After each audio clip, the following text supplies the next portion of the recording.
Now it's time for Tennessee WildCast, live from Studio B at the TWRA headquarters in Nashville. Here are your hosts, Doug and Jason. Hello, everybody, and welcome to this edition of Tennessee WildCast. I'm Jason Harmon, and right next to me here is Mr. Doug Markham, and also Mr. Brandon Simcox of our Fisheries Division. He's our Rivers and Streams Coordinator, and we're going to be talking about trout today. We are, and a little warm water stuff, too. Yep. We are. He's a good fisherman. He is. We've got fisherman. some pictures to show. And, you need to go fishing with Brandon. Well, yeah, because Doug rarely gets me on. I mean, we'll just leave it. Never mind. Yeah. But yeah, it's going to be a great show talking trout, and we're live on Facebook. It's wintertime again. Yeah, it's wintertime. Winter trout stocking is going to be coming around. But if you're on Facebook and you want to comment or ask questions or watch us, you can do all that right there on Facebook. Yeah. All right. Well, good. We're live. And we'll figure out a way one day to tell you when we're going to be live. Yeah, we'll give you a heads up. We'll keep it out here, too. Tell your friends about it. If you're into trout, you're going to like this show a lot, this winter trout program, and trout in general. Brandon's going to get in all of that in here in a few minutes. And then with what we got time left, we'll go warm water, catch a few smallmouth out of these local creeks in Tennessee. You got a guest here today. Yes. We can't turn the camera around, but who's your guest? Yeah, Miss Christy Bullock. She's from North Carolina Wildlife Commission, Resources Commission, and she's job shadowing us today and seeing how we operate as far as our WildCast goes, our podcast goes, and she's thinking about doing one in her state. North Carolina? Yeah, North Carolina. Yep. Wildlife. Yep. Podcast. Yeah, whatever they decide to call it. We appreciate Christy being here, and that's a long trip over from what is a beautiful state, awesome state. Yep. Anyway, all right. She's the marketing director there. Marketing director. Mm-hmm. Okay. She says that makes lots of big bucks over there. Yeah, I know. We all wish. All right. Well, thank you, Christy, for being here. Brandon, thanks for being on. Before we get there, let's talk about Saturday real quick. Okay. The opening of gun season. It's the big day, mm-hmm. right? Yep. And we are going to be out. Our guys are going to be out. Gals are going to be out working check stations, and those check stations are listed on our website, tnwildlife.org. Jason can scroll down and show you that, because what we want, if you don't mind, I know the convenience of those cell phones let you check in now, and you don't have to go to a check station anymore. But if you're around one of these counties, we really need your help. There's an article written by Matt Cameron telling you what's going on and what CWD is, chronic wasting disease, and how we don't want to have it in Tennessee. North Carolina, you guys don't have it over there, and y'all don't want it either. But we want you to take your deer to one of these places and let us take samples from them. There's a bunch of places across the state. That doesn't mean checking stations aren't open normally like they are everywhere. They're going to be open like always.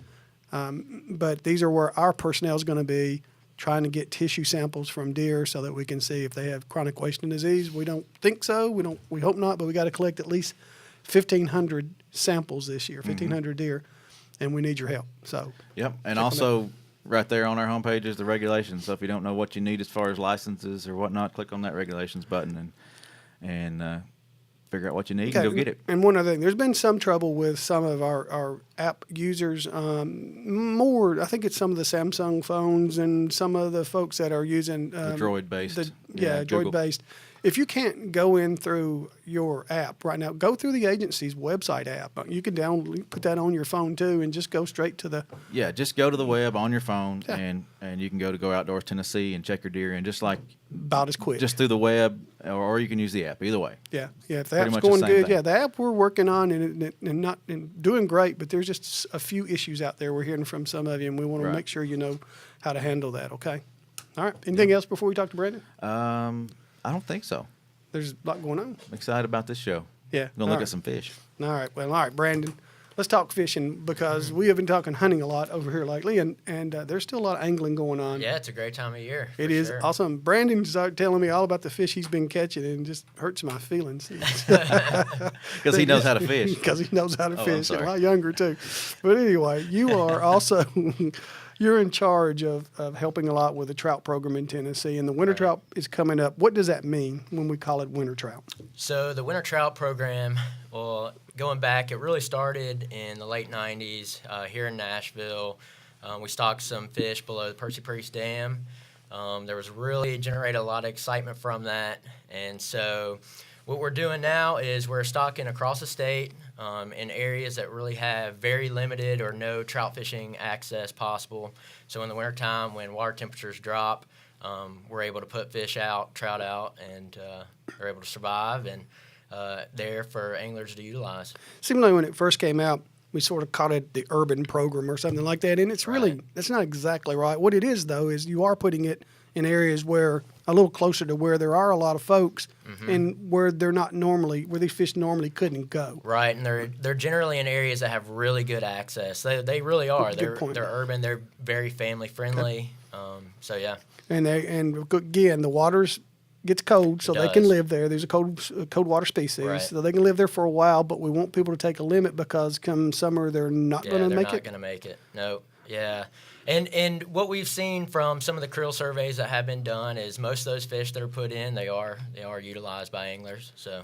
Okay. And if somebody wants to see when the program starts and where these fish are going to be stocked, what do they do? Yeah, you can go onto the website under the streams and rivers on tnwildlife.org. And we have the schedule up there right now. There is possibilities that it will change. That's due to maybe inclement weather, things like that. But the dates that are on there are the scheduled stocking dates, so the truck will be there that day. And it has happened through the years where it's too cold, something happens, truck freezes over, too much ice on the ramps, whatever it happens to be. But you're really good about rescheduling and showing where it's been rescheduled. Right, yeah. If anything happens, we'll update it as soon as we can. We'll put it right up there on the website. And so, yeah, check it. You know, when you're about to get ready to go out, check it, make sure it's getting stocked that day, and head on out. That's a lot of waters. You're showing it right now. And that's November 28th. That's the day, huh?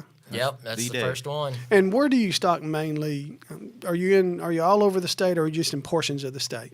Well, so we're in 31 counties now where we're doing this. A lot of it is in West Tennessee, here in Middle Tennessee, and a little bit up on the plateau.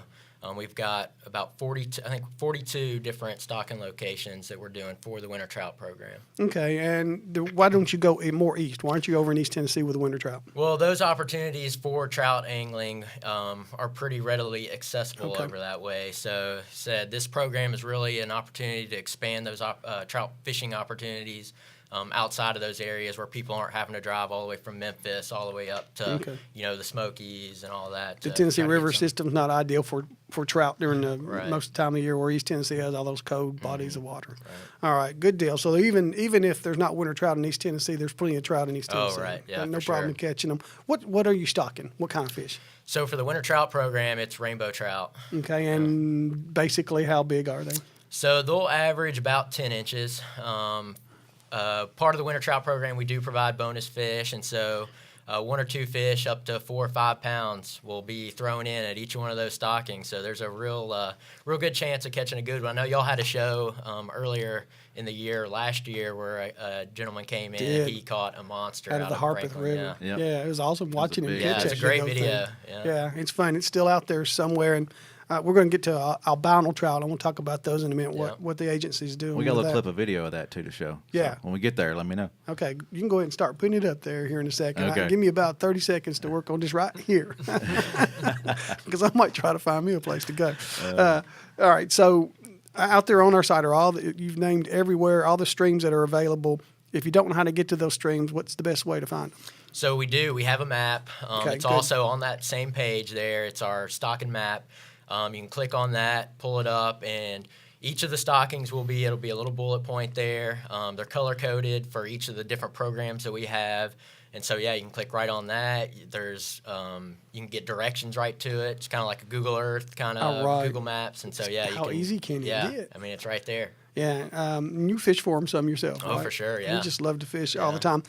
You said bonus fish. I want to make sure folks understand what that means. You're talking about it's a larger fish among the smaller fish. It doesn't mean you can keep an extra past your limit, right? Right. No. Yeah. It's a 7-fish limit. No size limit on them. The bonus fish it's just it's 1 or 2 fish that we throw into each of the stockings to provide kind of a very unique, exciting opportunity to catch. And like I said, this year with the picture up. We've got the albino trout going in this year. So, what is an albino trout? So that is a rainbow trout. Those fish actually came from Dale Hollow. They get their eggs. Dale Hollow National Hatchery? National Fish Hatchery, yeah. Okay. Those eggs actually came from Ennis National Fish Hatchery in outside of Bozeman, Montana. Oh, wow. And so they're beautiful. Yeah, they are. Yeah. And so they get those fish as mainly a display fish there at Dale Hollow National Fish Hatchery. Well, they received quite a big allotment of eggs this year, more than they requested, and so they had some additional fish. And so they approached us and some of our guys, and they came up with the idea of trying to put them out, in the winter trout stockings to give people an opportunity to catch them. And they're an awesome. Like I said, they're a rainbow trout.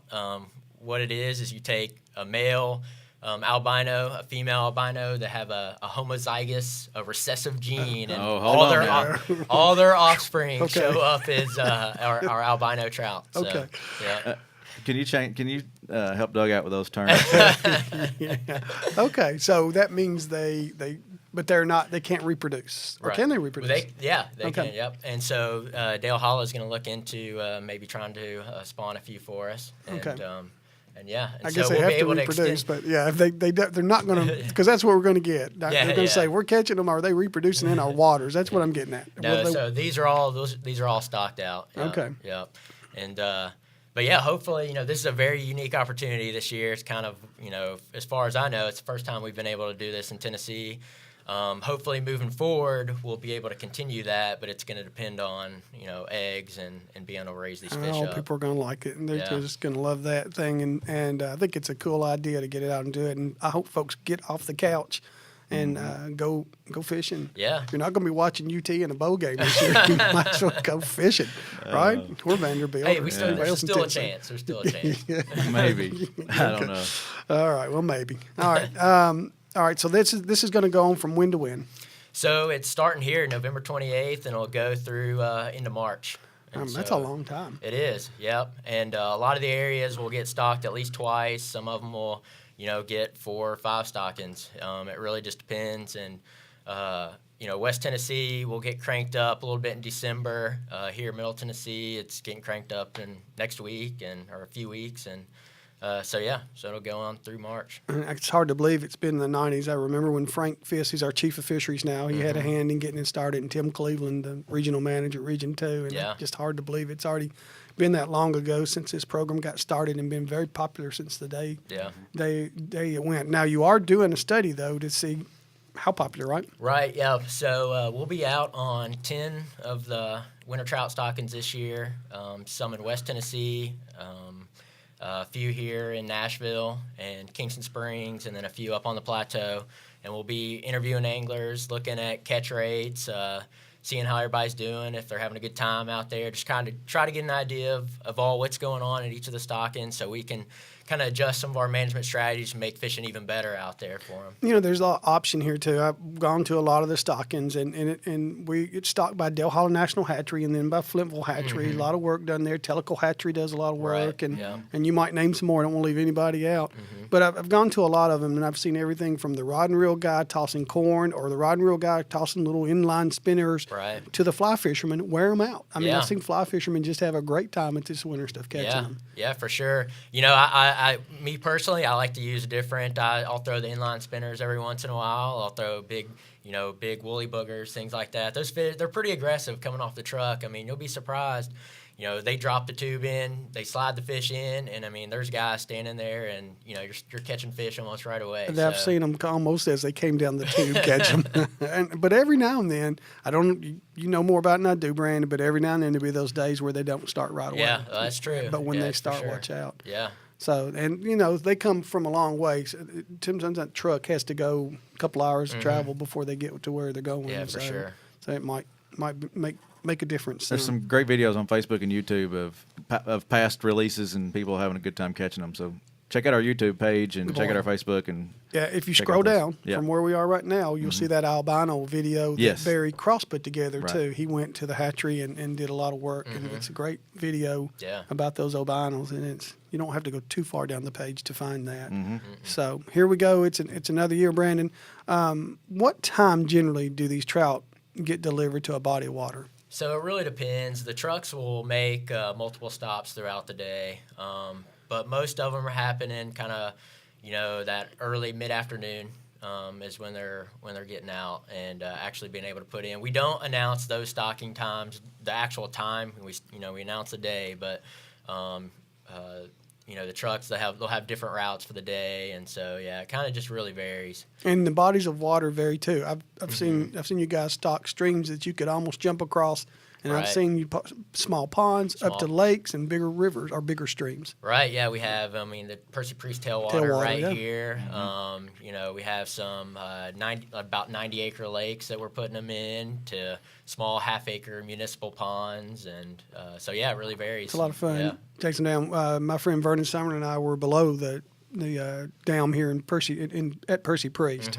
It's Stones River tailwater, Right, and right. we were down there a couple of years ago, and we were actually trolling. Oh gosh, I bet we were 2 or 3 miles down from the stream, and we were catching trout down there. We were casting for a while, and then as we moved, we'd troll, and he was catching a bunch of them. So the point I'm making is these things do travel. They got enough time to move on. Yeah, when I first got here, the winter trout program was already over with. It was all finished up when I actually moved into my position, and I got a call from a guy catching a fish on the Harpeth 8 miles from the closest stocking there in Franklin. It was a nice fish, too. It was like an 18-inch trout. It was one of our bigger fish that we stocked out that year. So Vernon caught one below. We were talking before the show started about some sturgeon that's been caught below Cheatham Dam here in Middle Tennessee. Vernon caught a trout there also. I guess it's 6 or 7 years ago. And it wasn't a big fish. It was a stocking size. Yeah. So I don't know where it came from to get up there. Yeah. So they travel. They do, And don't be surprised if you catch them a long way from where they go in. But the best thing to do is get there shortly after they go in and have a good time. Do you cook them? Do you eat them? I do. Yeah, I do. I usually grill them. I'll wrap them in aluminum foil, oil, a bunch of seasoning, herbs on them, maybe some lemon slices, things like that. And that's usually how I cook them. I need to get into. I like fried fish, and frying trout is great too. Pan fry them or pan cooking them, and so I haven't really played around with that too much. But yeah, I like to grill them. Okay. They taste great. Mm-hmm. Sounds good to me. Yeah. You Okay. want to stop the show and go eat? Go catch. What did you? I don't know if y'all noticed, but every time he said we caught fish, Vernon was the one catching the fish.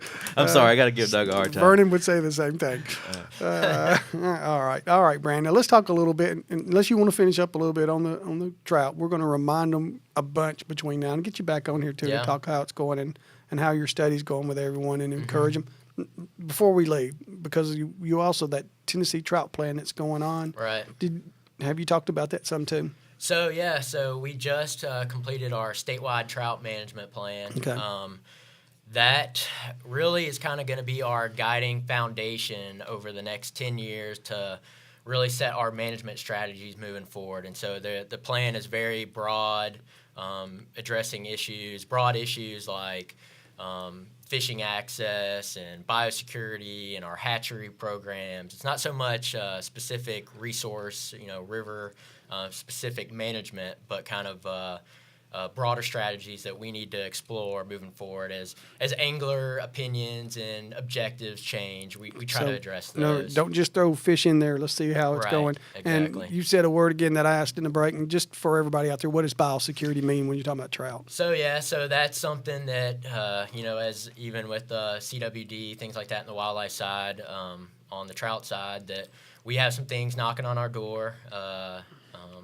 Gill lice, whirling disease, some things like that we just need to be aware of and kind of that can make them sick. I can, yeah, and that we need to just make sure and we do our part to keep Tennessee waters. Yeah, that's part of what you guys upstairs. One side's wildlife, one side's fisheries. One of the things y'all have to worry about managing an entire population of fish and wildlife is disease. Mm-hmm. Disease it's there, and we try to make it as little as possible, right? Right. So. Yep. And so the trout management plan, we took public input and we incorporated a lot of that into it, and a lot of the comments kind of already fell into the broader scope of it. But we received a whole variety of comments. We got comments from some of our partners that we like to cooperate with. The Trout Unlimited provided some comment, and so it was good. And so we incorporated all that. Just finished up, and so we'll be looking to put that on the website for anybody to review, look at. They can. It should be up there sometime soon. We're a pretty serious trout state. We're not, other than the southern brookies over and way up in the mountains. That's our native trout. But but the brown trout and the brook trout and albino and the lake trout and all that stuff are not native, correct? Right, correct. But they've been here so long now, they seem like they are. Yeah, they are. And a lot of them, a lot of the rainbow trout, brown trout up in East Tennessee are naturalized populations now. I mean, there are wild populations of rainbows and browns and all that. Naturally reproducing up there. Huh? Yep. And so yeah, I mean, they're a fixture in Tennessee trout fishing, from now on for sure. We do continue to work and work on our southern Appalachian brook trout populations and restore those populations where we can. But yeah, brown trout, rainbow trout, they're here to stay for sure. All right, that southern trout, it's a lot. I don't know if I've ever caught a brookie, maybe a few, but they don't get very large. It's more the challenge of finding where they are. It is, and it takes you to some really beautiful areas for sure. Similar to this on the screen. Yep, that's probably that's my. Show them some pictures. Yeah, that's my favorite wild trout stream right there. That's actually a stream that TWRA, along with a bunch of cooperators, restored to a southern Appalachian brook trout population. That was left prong of the Hampton Creek. Up in East Tennessee. Some beautiful country up in there. It is. It is. And is that a brookie? That is a brook trout I caught actually out of left prong. It is. That's like I said, they don't typically get too big. I mean, for a 10-inch brook trout would be a southern Appalachian brook trout is really a really nice fish. So yeah. And I say they don't get big; those don't, but. A few years ago, brook trout were going into the Caney Fork here in Middle Tennessee. Right, yeah. Were they southern brook trout? No, those are a northern strain of because brook they were getting big. Oh, yeah. In fact, we got a state record that came out of there. Yeah, a few, a little over 4 pounds, I believe, out of the Caney. Okay. Are they still doing okay in there? Yeah, we're still stocking them. We actually just stocked Caney, Hiwassee, some of the other tailwaters just got a big allotment of some very nice-sized brook trout that just went in, so...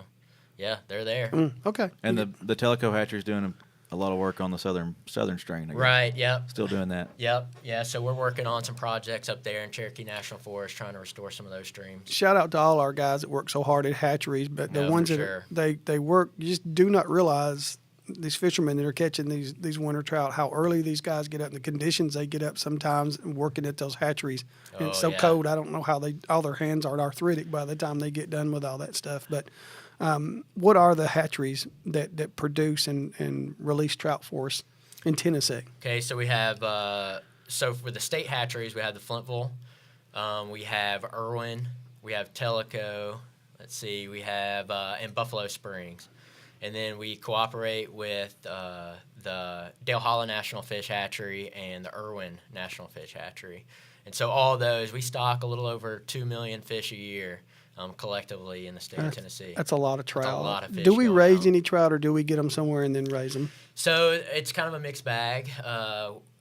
Flintville Fish Hatchery gets eggs actually from out west, and they are shipped here. They hatch the eggs, grow them up, and then a lot of the winter trout are those fish coming from Flintville. Dale Hollow will provide us with fish, and we'll send them to some of our hatcheries for grow out to grow an advanced size, a little bit bigger fish.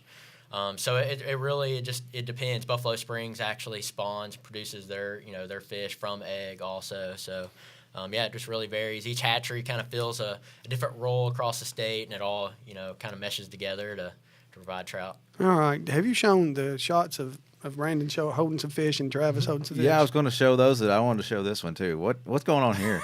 Yeah, so that was we were sampling up on the South Holston. So that's a brown trout out there, and that's actually one of the tailwaters there that we no longer stock brown trout on the South Holston. That is a wild brown trout there. They actually reproduce, and so we were sampling, and usually when we sample, we send a little bit of water downstream for us to be able to float the boats and all that, so it's not too shallow. And I guess one of the frogs hanging out on the side of the bank got swept down, and he got popped. It just goes to show you what a big meal. Yeah, the types of lures that you can and baits you can throw out there for trout. Mm-hmm. And I know you and I both love the trout magnet. It's a little bitty, but if you can throw frogs, it'd be all right too. Yeah. Hey. All right, what you got going on here? So yeah, that's a fish actually sampled out of the Caney Fork. This past that was actually last year's sampling. What's that, about 28 inch fish? Yeah, I think that fish was a little over 10 pounds. And rainbow trout from the same. That's about a 20 incher, 20 and a half. Yeah, yeah. I mean, there's some big fish in the Caney, and that was. So we actually went back out this September. We had been receiving a lot of complaints about the fishing was getting real tough out there, and on the Caney Fork River. On the Caney Fork. For if you're looking wherever you are, looking Caney Forks in DeKalb County or Middle Putnam County or Middle Tennessee, Smith here County, in Middle Tennessee. Yeah. And so we had a rough, kind of a warm winter. Water quality, the temperature in the river was warm, and all that. So we had some concerns, and so this is Travis Scott with the Region 3 Fisheries Trout Manager. We went out and checked it out and did some just kind of hobby shocking. We shocked, probably from the dam down to about Betty's Island, which 2 main access points there. And we got some really nice fish. They're still there. When they get stressed out, it gets hard to catch. But I've heard about the demise of the Caney Fork for 25 years. It's always going to be a great river. Yeah, there is some absolute hogs in that river for sure. That's Same day. That's another really nice brown trout that we shocked up that day. So yeah. The Caney Fork River is I think it's like 28 miles long. It's a tailwater. It goes into. It's actually the way we're set up at TW. It's in 2 different regions. Right. It's in Region 3 and Region 2. Does that change the way you manage stuff, or is it just no different? No different. No, actually, Region 3 are the streams managers over the Caney Fork. Okay. So they take care of that river. From yeah. tailwater on down. Mm-hmm. All right, Yeah. good deal. Well, they do a great job because it's full of fish and Yeah, for sure. and they get big. I have some friends that used to catch the big browns at night. I don't know how. You know more than I do on that, Brandon, how difficult they are to catch during the day, but they seem to be a night fish. Yeah, for sure. And, I thought I had it figured out. I went and cast netted up some stone rollers out of the Caney, and I was like, oh, man, I'm going to go up to the dam. I'm going to dunk them around up there. And this was around the time that fishing was getting tough, and so I was like, if anything's going to bite, they're going to bite live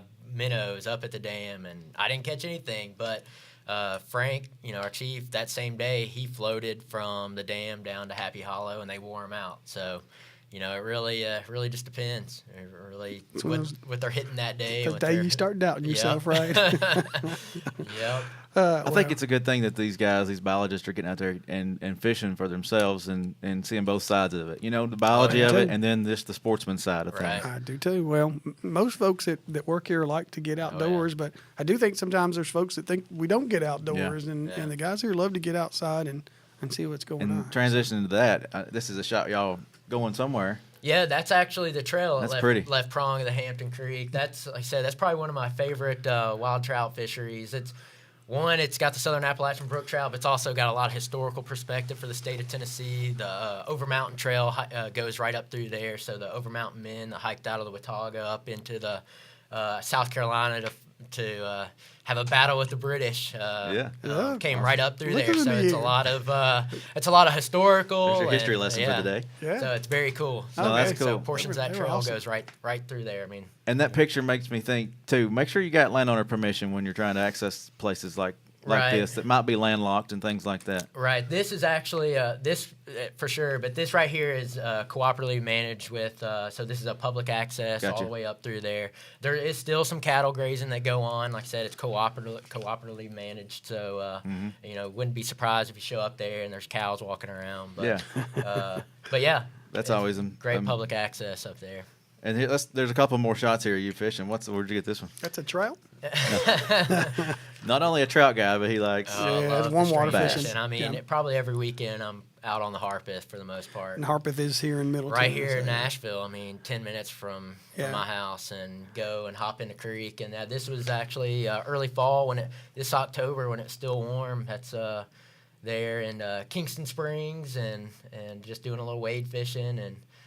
Same. That's another good. That's a smallmouth. I caught on the Harpeth out of my kayak. I caught that one on live bait using stone rollers and that big spotted bass, which for me, that's the biggest spotted bass I've caught in the Harpeth. Usually I catch a lot of, little 10-inch, 11, 12-inch fish, and that one was just right a hair under 18. I was hoping I could get a big spotted bass anywhere. Yeah, I was hoping I could get a tarp fit, a tarp certificate out of it, but I just missed it. No, wait, man. For a creek, or river, you ought to be able to add a couple of inches to that. So, but I caught that spotted bass, just wacky rigging a little 4-inch worm. I mean, Fun. I like to finesse fish a lot. So you bring up a good point that, awesome. that the Harpeth River is 10 minutes from Nashville, and there's a creek that runs right through the middle of Nashville called Mill Creek. And then I think of the Pigeon River, or the Little Pigeon over in East Tennessee, that runs right through all that.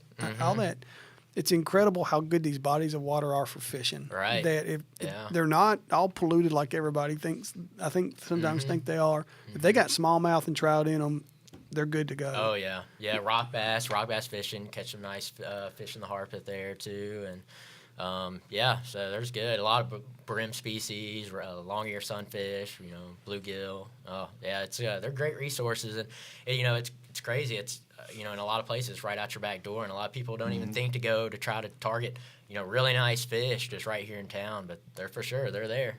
If you can get the kayak in there, it makes it even more fun. Yeah, for sure. It gets you away from it gets you away from the access points. You paddle upstream, paddle down. You can really get away from a lot of folks. If that's what you're wanting to do, and it gets you in a lot of cool places. We'll wrap this up in a few minutes, but let's talk about gear just a little bit for everything you're looking at here, Brandon. There are some folks that are new to Tennessee and just new to fishing in general, and sometimes they don't know what size hook to take out there and what line size means and all that. And the thing that I want to emphasize with them, if you're fishing these streams, catching these trout or catching these smallmouth that you're catching, is don't take stuff out there that's as big as a rope or great big hooks. You don't need that for sure. So, I mean, we're catching 20-inch smallmouth on the Harpeth using, medium action spinning rods with, anywhere from 4 to, I've got now, I think on my rod, 6-pound fluorocarbon is what I'm throwing now, just because I like how it gets baits down. It sinks a little better. But yeah, you don't need, a bunch of expensive, heavy tackle. You can get out there with a, lightweight spinning rod and hook sizes. It really depends. For when I use finesse fishing, wacky rigging a lot of stuff, I'll use like a size 2 drop shot hook or something like that. Okay. So it's not very big. And the size hooks are on the boxes and stuff. But 2, 4, 6, somewhere in there. You don't need to go with those. When you start putting those zeros behind the numbers, you're getting a little big for these streams. Right. So. Yeah, and so. It really just can vary. I'll switch up. If I'm not, I'll throw a lot of top waters like pop-wars and things like that. And you'll be surprised that some of these small bass will still hit big baits, but it's not. You don't really necessarily have to do that for sure. You can, like I said earlier, you can throw a little trout magnet that's tiny and catch 15, 16-inch smallmouth. It's.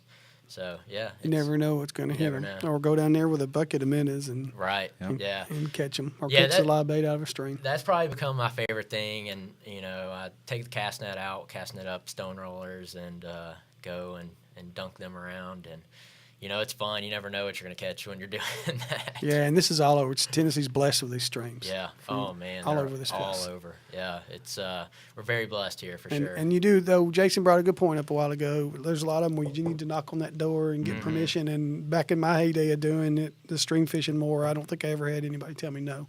Right. But there's a lot of access. If you're driving down the road, you're crossing a lot of bridges. There's a lot of places to pull off and hop down in some of these streams. But you do need to get permission if you're crossing private property. And yeah, a lot of opportunities from east to west. Yeah, and when you're out there, if you see trash, go ahead and pick it up. It really, it helps the angler's cause too for getting on those, property. If they see people out there, picking up, trash, following up, keeping things clean, they're more apt to allow folks to get out there and access their property. No doubt about it. And there's your fishing tip of the week from Brandon Simcox. Yes, sir. And while we're on public access, though, it doesn't necessarily have anything to do with fishing. We had Amy Snyder posted something the other day about trespassing and making sure you get permission. She's a wildlife officer in Madison County, and it got a lot of commentary out there. And there's some folks that think they ought to be able to go out and get their deer or their dogs when it crosses private property without asking, and that just isn't the case. You've got to ask for permission to go get your dog or to go get your deer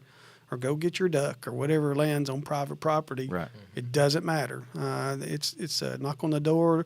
Somebody had a good common out there, go work it out before you go hunting. Go knock on your neighbor's door and say, if it crosses, can I come get it? Get to know your neighbors. Yeah. And most of the time, guys are going to let you come get, Yeah, I would if I had any property.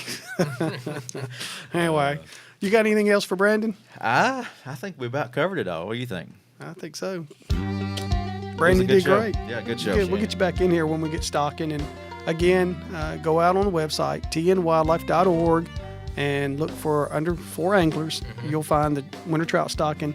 And Brandon is constantly updating stuff because I see his stuff come through all the time. You probably get sick of me. No. You do a great job, Brandon. You've been good for Tennessee, for TWRA, and for the fishermen. Yep. And we'll keep them all updated with your stuff, okay? Awesome. All right, Christy, thank you for coming. Yeah, thanks, Christy. We appreciate you. Appreciate you sitting in with us. And Tell the folks in North Carolina hello. Hope to see North Carolina WildCast come out soon. That's right. No, this is Tennessee WildCast. Thanks for watching. Follow us on Facebook. Follow us on YouTube, on Twitter, on Instagram. Hey, we're out there. We're doing it. There's no reason you can't keep up with what your wildlife agency is doing in Tennessee. And we it's out want there. to If you keep want to you keep informed. up, you can. Yep. We're not trying to hide anything. We're trying to keep y'all having fun in the outdoors. Maybe a few things. No, we're not. We're not. We're kidding. All right, gotta go. All right. We'll see you all next time.